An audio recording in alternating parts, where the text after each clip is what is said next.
Power star ನ powerful cinema ನಟ ಸಾರ್ವಭೌಮ ಸಿನಿಮಾಗೆ ದಿನಗಣನೆ ಶುರುವಾಗಿದೆ. ಪುನೀತ್ ರಾಜ್ಕುಮಾರ್ ಅವರನ್ನ ಅಭಿಮಾನಿಗಳು ವಿಭಿನ್ನವಾಗಿ ನೋಡುವುದಕ್ಕೆ ಕಾತುರರಾಗಿದ್ದಾರೆ. ನಟ ಸಾರ್ವಭೌಮ ಸಿನಿಮಾ ಭಾರಿ ನಿರೀಕ್ಷೆಯನ್ನ ಹುಟ್ಟುಹಾಕಲಾಗಿದೆ. ಇನ್ನು ನಟ ಸಾರ್ವಭೌಮ ಚಿತ್ರ ಫೆಬ್ರವರಿ 7ರಂದು ರಾಜ್ಯಾದ್ಯಂತ ಬಿಡುಗಡೆಯಾಗಲಿದೆ. ಹಾಗಾಗಿ ಅಪ್ಪು ಅಭಿಮಾನಿಗಳಿಗೋಸ್ಕರ ಮಾಗಡಿ ರೋಡ್ನ ಪ್ರಸನ್ನ ಥಿಯೇಟರ್ ನಲ್ಲಿ ಇಲ್ಲಿ ಮಾತ್ರ ಫೆಬ್ರವರಿ 6ರಂದು 11:59 ವಿಶೇಷ ಪ್ರದರ್ಶನವಾಗಲಿದೆ. ಇನ್ನುಳಿದಂತೆ ಬೆಂಗಳೂರಿನ ಊರ್ವಶಿ ಚಿತ್ರಮಂದಿರದ ಮುಂಜಾನೆಯ 4 ಗಂಟೆ ಶೋದ ಎಲ್ಲಾ ಟಿಕೆಟ್ಗಳನ್ನ ಒಬ್ಬನೇ ಅಭಿಮಾನಿ ಖರೀದಿ ಮಾಡಿದ್ದಾರೆ.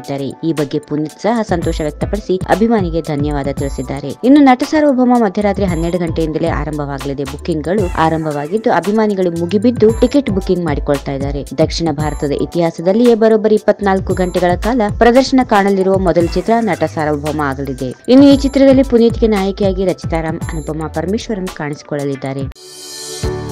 If you like this video ಬೇಗ ಲೈಕ್ ಮಾಡಿ, ಕಮೆಂಟ್ ಮಾಡಿ, ಶೇರ್ ಮಾಡಿ ಹಾಗೂ ಅಲೋ ಟಿವಿ ಕನ್ನಡವನ್ನ ಸಬ್ಸ್ಕ್ರೈಬ್